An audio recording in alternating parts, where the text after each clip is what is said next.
Oke, bismillahirrahmanirrahim. Assalamualaikum warahmatullahi wabarakatuh. Selamat datang di kelas ekonomi teknik untuk mahasiswa metalurgi. Jadi perkenalkan, nama saya Iksan Adiasa. Saya adalah dosen teknik industri yang saat ini mengajar ekonomi teknik. Nah, ini adalah evaluasi pembelajaran. Jadi untuk syarat ujian dan penilaian minimal kehadiran adalah 70%. Kehadiran dan tugas 20%, 20%. UTS dan UAS-nya adalah 30%, 30%.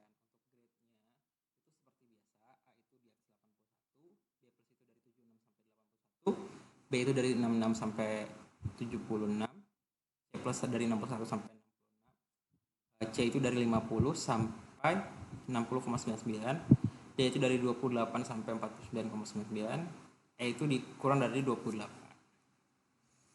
Untuk materi perkuliahan kita, itu pertemuan materinya untuk pertemuan pertama ada pengantar tentang ekonomi teknik, kedua ada nilai uang dari waktu, ketiga ada bunga dan rumus bunga, keempat ada jenis bunga dan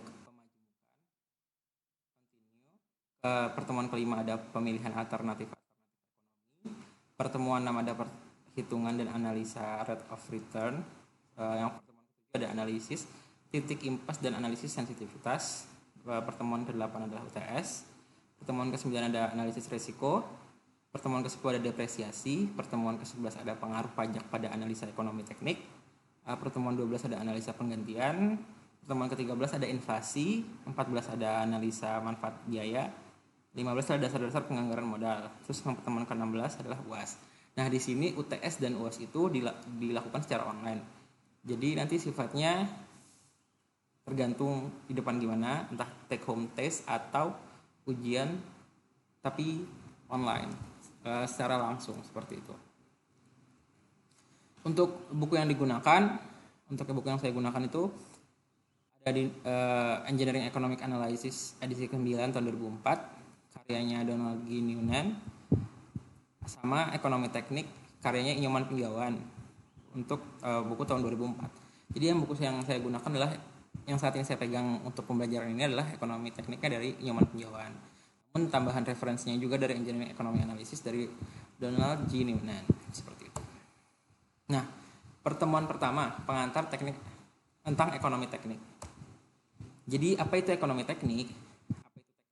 Apa itu ekonomi dan apa itu ekonomi teknik? Jadi menurut ABET atau Accreditation Board for Engineering and Technology, engineering adalah profesi di mana di dalamnya pengetahuan matematika dan ilmu alam yang diperoleh melalui pendidikan, pengalaman, dan praktek diaplikasikan dengan semestinya untuk menemukan cara-cara yang ekonomis dalam memanfaatkan bahan-bahan dan kemampuan alam demi kemaslahatan umat manusia. Ekonomi merupakan salah satu ilmu sosial yang mempelajari aktivitas manusia yang berhubungan dengan produksi, distribusi, dan konsumsi terhadap barang-barang dan jasa. Nah, jadi apa itu ekonomi teknik?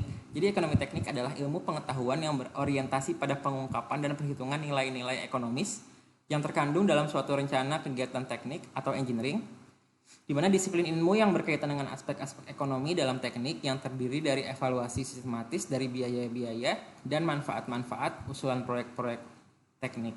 Nah, ekonomi teknik atau engineering economics mencakup prinsip-prinsip dan berbagai teknis sistematis untuk pengambilan keputusan ekonomis.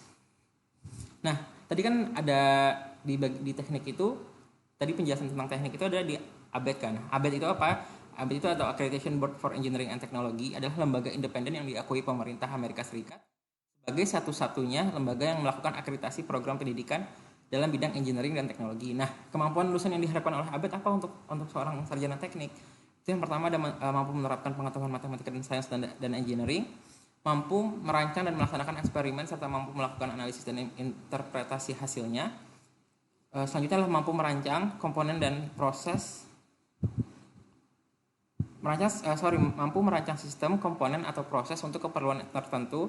Selanjutnya mampu mengenali, merumuskan, dan menyelesaikan persoalan engineering, dan seterusnya. Nah, sains, rekayasa, dan teknik. Apa sih bedanya sains, rekayasa, dan teknik? Jadi kalau sains dari segi objeknya itu adalah sistem alamiah, sedangkan kalau rekayasa itu adalah sistem buatan, sedangkan teknik itu adalah sistem integral, jadi secara keseluruhan. Nah, terus yang dihasilkan itu apa? Kalau sains itu adalah teori atau pengetahuan, rekayasa itulah produk atau pelayanan, sedangkan kalau teknik itu adalah nilai tambah. Nah, ukuran kerjanya gimana? Kalau sains itu ukuran kerjanya adalah kebenaran, kalau rekayasa itu adalah manfaat, kalau teknik itu adalah efisiensi. Terus selanjutnya adalah ukuran nilainya adalah kalau sains itu mutlak, kalau rekayasa itu relatif, kalau teknik adalah konseptual. Nah, terus kalau sains itu bagaimana, diawali dengan apa? Kalau sains itu diawali oleh keingintahuan, rekayasa diawali dengan kebutuhan atau persoalan, sama teknik juga diawali dengan kebutuhan atau persoalan. Selanjutnya untuk profesinya gimana? Kalau sains ya berarti saintis atau ilmuwan, kalau rekayasa itu insinyur, kalau teknik itu ya insinyur atau manajer, seperti itu. Nah, decision making process, jadi proses pengambilan keputusan itu untuk sarjana teknik. Jadi ada real system nih, ada sistem itu ada masalah. Nah, seorang engineering itu melakukan apa? Melakukan desisi, melakukan keputusan. Nah, keputusan itu didasarkan apa? Didasarkan oleh apa? Didasarkan oleh solusi. Nah, solusinya itu dari mana? Dari model standar yang telah kalian buat. Jadi kayak misalkan kalau untuk di metalurgi, misalkan ada masalah, oh bahan ini terlalu rapuh. Nah, berarti kan otomatis dia harus melakukan solusi. Jadi mencari model supaya bahan bangunan itu dia lebih kuat, seperti itu. Terus udah dapat solusi, terus melakukan desisi. Apakah solusi itu layak apa tidak? Terus habis itu melakukan action, terus masukkan ke real sistemnya itu. Nah, role of engineering in business. Jadi apa sih peran daripada orang teknik di bisnis, seperti itu. Yang pertama itu ada bagian create a design atau engineering project atau investment plan. Itu selanjutnya adalah melakukan analyze, itu di mana ada production method, ada engineering safety, ada environmental impact, ada market assessment. Selanjutnya ada evaluasi. Yang pertama itu melakukan expected profitability, time of cash flow, degree of financial risk. Terus yang di evaluasi kedua adalah impact of financial statement, fair market value, sama stock price. Nah, jadi investasi itu gimana? Investasi adalah kapitalisasi, pemodalan, penanaman modal, pendanaan. Nah, jadi maksudnya apa? Pengorbanan atau pengeluaran modal untuk suatu harapan di masa yang akan datang. Jadi di sini ada dua faktor yang mempertimbangkan investasi itu. Jadi ada waktu sama ketidakpastian. Jadi orang teknik itu ya berhubungannya sama waktu sama ketidakpastian. Jadi kalau misalkan kan kalian nggak mungkin sesuatu itu udah pasti. Jadi kayak misalkan pengujian material kan walaupun dengan pengujian yang ketat seperti itu, tetap kan dia akan ada ketidakpastian. Jadi dia itu benar-benar bisa apa enggak, seperti itu. Terus juga membutuhkan waktu gitu. Nah, selanjutnya ada dua lingkungan yang mempengaruhi keputusan teknikal di perusahaan. Yang pertama adalah lingkungan fisikal atau physical environment, di mana apakah secara teknis hal ini dapat dilakukan, apakah efisiensi teknikalnya bagus. Terus kalau untuk dari segi lingkungan ekonomi atau economical environment, itu di mana apakah produk atau jasa memenuhi kebutuhan tertentu, di mana seberapa berhasil dalam memenuhi kebutuhan. Nah, apa nilai perusahaan yang akan dimaksimumkan, seperti itu. Selanjutnya, analisis ekonomi teknik mengacu pada premis bahwa pengelolaan perusahaan mempunyai tujuan, yaitu memaksimumkan nilai perusahaan atau value of the firm. Jadi dimanapun itu pasti tujuan daripada perusahaan atau daripada suatu organisasi adalah memaksimumkan nilai perusahaan atau value of the firm, seperti itu. Terus juga jika nilai perusahaan tinggi, maka konsumen memperoleh produk atau pelayanan yang baik, karyawan memperoleh imbalan yang bagus, pemasok dibayar dengan baik, direksi memperoleh bonus, pemerintah menerima pajak, dan pemegang saham menikmati seluruh sisanya, seperti itu. Nah, perusahaan adalah sebuah entitas yang dibuat untuk memproduksi barang atau jasa tertentu dengan menggunakan bermacam-macam input dan kemudian menjual outputnya di pasar. Nah, rational decision making process in engineering economics itu ada, jadi decision making process di teknik di ekonomi teknik itu seperti apa? Itu yang pertama ada recognize a decision problem atau menentukan masalahnya apa, terus define the goals or the objective. Jadi tentukan nih tujuannya apa, terus objektifnya seperti apa, terus collect all the relevant information. Jadi harus diinformasikan apa aja sih yang informasi yang relevan itu harus dikumpulkan. Terus identify a set of feasible decision alternative. Jadi harus mengidentifikasi alternatif yang dapat dilakukan untuk menyelesaikan masalah tersebut. Terus habis itu select the decision criterion to use. Jadi menseleksi, menentukan, memilih keputusan mana yang akan kamu ambil, yang kamu kriterianya seperti apa, itu yang akan digunakan. Jadi kayak misalkan kalian mau harganya murah, misalkan kalian mau nyari handphone, kalian mau nyari handphone terus maunya yang harganya murah tapi kameranya bagus. Nah, itu kriteria. Jadi kriterianya adalah kamera harganya murah sama kameranya bagus misalkan seperti itu. Terus juga ada ntar kalian selanjutnya ada tahap terakhir adalah memilih select the best alternatif. Jadi kalian menentukan alternatif terbaiknya tuh apa, seperti itu. Nah, sebuah metode analisis tentang aspek ekonomi atau keuangan dari keputusan technical atau engineering decision itu berapa pada tahun 1887 oleh A.M. Wellington.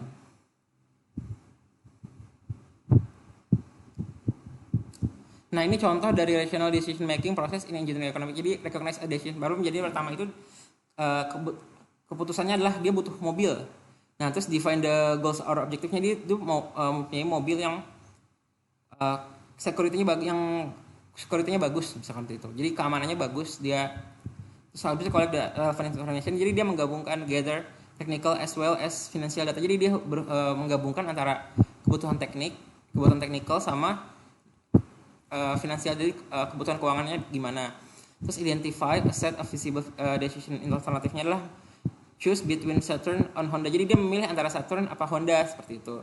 Terus dia select the decision criteria to use. Jadi dia ingin decision kriterianya adalah ingin minimum total cash outlay. Jadi dia pengennya biayanya itu lebih murah, seperti itu. Terus akhirnya ya the best alternatif ya Honda, karena harga Honda adalah murah, seperti itu dibandingkan dengan Saturn. Selanjutnya adalah bedanya accounting sama engineering economics atau ekonomi teknik apa.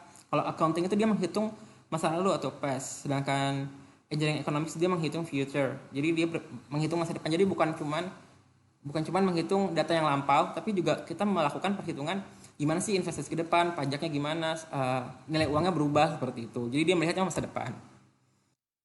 Nah, di sini ada predicting the future. Jadi tadi kan dia melihat masa depan dia harus memprediksi masa depannya seperti apa. Itu bisa dilihat dari estimating a required investment. Jadi kebutuhan investmentnya apa. Terus habis itu forecasting a product demand. Jadi harus meramalkan keinginan produksi gimana. Jadi orang-orang tuh ingin apa enggak, seperti itu. Estimating a selling price. Terus ada estimating a manufacturing cost sama estimating a product life. Jadi harus mengestimasikan harga jualnya seperti apa, biaya manufakturnya seperti apa, terus juga umur produknya seperti apa. Nah, fundamental principles of engineering economy. Nah, itu ada pertama adalah a nearby dollar is worth more than a distance dollar. Jadi dolar yang sekarang atau harga uang yang sekarang itu lebih baik daripada 6 bulan ke depan. Kenapa? Kayak contoh di Sumbawa atau misalkan di tempat-tempat kalian. Misalkan nasi rames atau nasi campur yang tadinya sekarang 10.000 nih bisa jadi 6 bulan ke depan itu adalah jadinya harganya 12.000 gitu. Dengan porsi yang sama, atau misalkan harga sama-sama harga 10.000 tapi karena harganya mulai naik jadi porsinya dikurangin, seperti itu. Jadi harga sekarang itu bisa lebih baik daripada harga di masa depan. Terus yang prinsip kedua adalah all it counts is the difference among alternative. Jadi kita menghitung segala kemungkinan itu harus dihitung semua. Jadi dicari relevan item dalam pembahasan. Jadi kita melihat irrelevant items dalam proses pengambilan keputusan. Jadi monthly full cost sama monthly maintenance-nya itu harus diperhatikan. Terus dia menentukan antara beli apa leasing. Oh, ternyata beli sama leasing sama. Nah, otomatis dia harus menentukan apa yang harus dilakukan, beli atau sewa, seperti itu. Terus ada marginal revenue must exceed marginal cost. Jadi di sini manufacturing cost itu satu unit sebesar segitu, terus sejarah sales revenue-nya sebesar satu unit segitu. Tapi secara keseluruhan bisa jadi hampir sama, seperti itu. Walaupun kalau misalkan satu-satu dia lebih besar sales revenue sama dibandingkan dengan manufacturing cost. Di sini ada marginal cost sama marginal revenue. Nah, selanjutnya prinsip keempat adalah additional risk is not taken without the expected additional return. Jadi di situ bisa dilihat potensial risknya gimana, dia tuh turun, terus saving bondnya gimana, dia moderate, terus stoknya gimana, dia high, terus expected returnnya gimana. Oh, ternyata pengembaliannya tuh kalau misalkan saving cash account cash itu dia cuma 1,5%, sedangkan kalau bondnya itu adalah debitnya 4,8%, sedangkan kalau stok itu adalah 11,5%. Nah, itu harus benar-benar diperhitungkan. Nah, terus evaluasi keputusan teknikalnya gimana? Jadi engineering problems dalam sistem integral itu, kita misalkan ada masalah di engineering problems dalam sistem integral. Nah, kita selanjutnya adalah melakukan pemahaman masalah oleh analis. Selanjutnya adalah setelah itu adalah penentuan alternatif yang layak seperti apa. Terus penentuan horizon perencanaan aliran kas, penentuan indikator NPV, IRR dan payback period. Terus ada pemilihan alternatif terbaik berdasarkan indikator yang ditetapkan. Terus selanjutnya adalah melakukan keputusan. Terus untuk menyelesaikan sih masalah engineering problem tersebut. Nah, di sini nanti kalian akan mempelajari tentang NPV, IRR, payback period dan perencanaan kas. Cuman untuk yang tahap pertama ini kita masih membahas tentang nilai uang. Terus tahapan dalam pengambilan keputusan gimana? Nah, pertama di tahap kreatif. Jadi identifikasi dan formulasi masalah ataupun peluang pengembangan alternatif, inovatif. Tahap kreatif sering disepelekan padahal amat penting. Nah, bila salah identifikasi terjebak pada making accurate solution to the wrong problem. Jadi bisa jadi dia menentukan masalah making accurate solution. Jadi menentukan solusi yang akurat pada masalah yang salah seperti itu. Jadi jangan sampai kalian salah melakukan penentuan solusinya. Terus habis itu tahap analisisnya adalah mengkaji aspek teknikal, aspek legal, aspek lingkungan hidup dan aspek ekonomi. Nah, semakin kompleks investasinya, semakin banyak aspek yang harus ditinjau. Selanjutnya adalah tahap analisis aspek teknikal difokuskan pada apakah secara teknikal solusi yang diajukan dapat dilakukan atau tidak. Di mana itu ada teknologi, ada keterampilan atau human skill, ada bahan, ada sumber energi. Terus aspek legalnya gimana? Jadi memastikan bahwa aksi yang akan dilakukan tidak melanggar peraturan atau undang-undang. Tidak semua situasi memerlukan penelaahan aspek ini. Jadi ada beberapa yang memerlukan aspek legal atau tidaknya seperti itu. Terus aspek lingkungan hidup, memastikan bahwa aksi yang direncanakan tidak merusak atau menimbulkan dampak negatif pada lingkungan hidup. Terus ada aspek ekonomi dan finansial, memastikan bahwa aksi yang direncanakan menghasilkan manfaat yang nilainya lebih besar dibandingkan dengan nilai sumber daya yang dikorbankan dan memberikan imbalan yang layak bagi pemodalnya. Nah, penilaian imbalan untuk pemodal dilakukan dengan melakukan penilaian terhadap aliran kas selama umur proyek atau life cycle-nya. Jadi kesimpulannya gimana? Jadi kesimpulannya adalah istilah engineering economic decision itu mengacu pada semua keputusan investasi yang berkaitan dengan engineering projects. Nah, ada 5 jenis utama engineering economic decision. Yang pertama ada service improvement, equipment and process selection, equipment replacement, ada new product and product expansion. Yang terakhir ada cost reduction. Nah, terus faktor waktu atau time dan ketidakpastian atau uncertainty adalah aspek yang menentukan dari setiap proyek investasi. Jadi kalian harus menentukan kedepannya seperti apa. Ini ada tugas kelompok. Kalian tentukan sendiri kelompoknya. Itu satu kelompok terdiri dari 3-4 orang.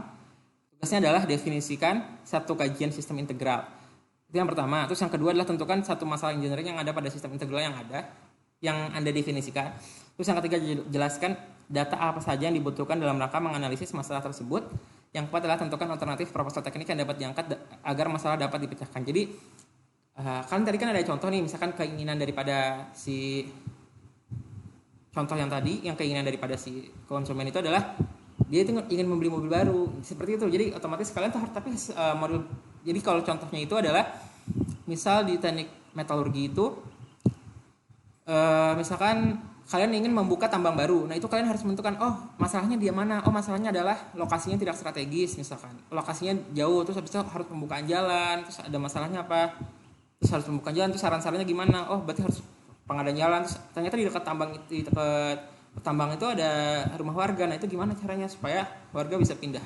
Seperti itu. Jadi kan harus diselesaikan alternatifnya seperti apa untuk masalah tersebut. Itu contoh ya, bisa dipakai, boleh nggak digunakan. Pokoknya tugasnya itu setiap kelompok nggak boleh sama. Kalau ada yang sama nanti saya anggap plagiat. Terima kasih, kurang lebihnya mohon maaf. Assalamualaikum warahmatullahi wabarakatuh.